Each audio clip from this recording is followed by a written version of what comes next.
Hello everyone, how are you all? I hope you all are doing well. I welcome you all to an interesting hairstyling video tutorial where you are going to learn some new lovely colorful hacks. Are you excited? So just grab all your accessories and let the magic begin. So let's get started. Here we have made a beautiful lovely pleat like this. Isn't it looking pretty amazing to carry out? Definitely.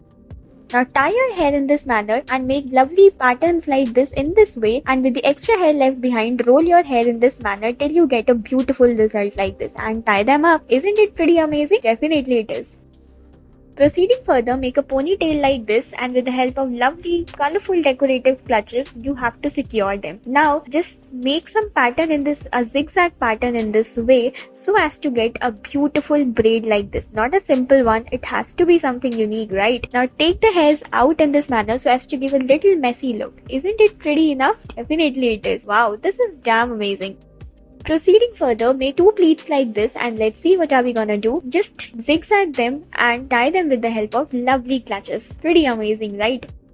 Proceeding further, take this partitions in the hair like this, interlock your hair in this manner, and keep on making the zigzag pattern in this way. Keep on rolling your hair and let's see what lovely result are we going to get. Keep on rolling and making these interlocking patterns from one end to another end and you will be amazed. Thank you so much.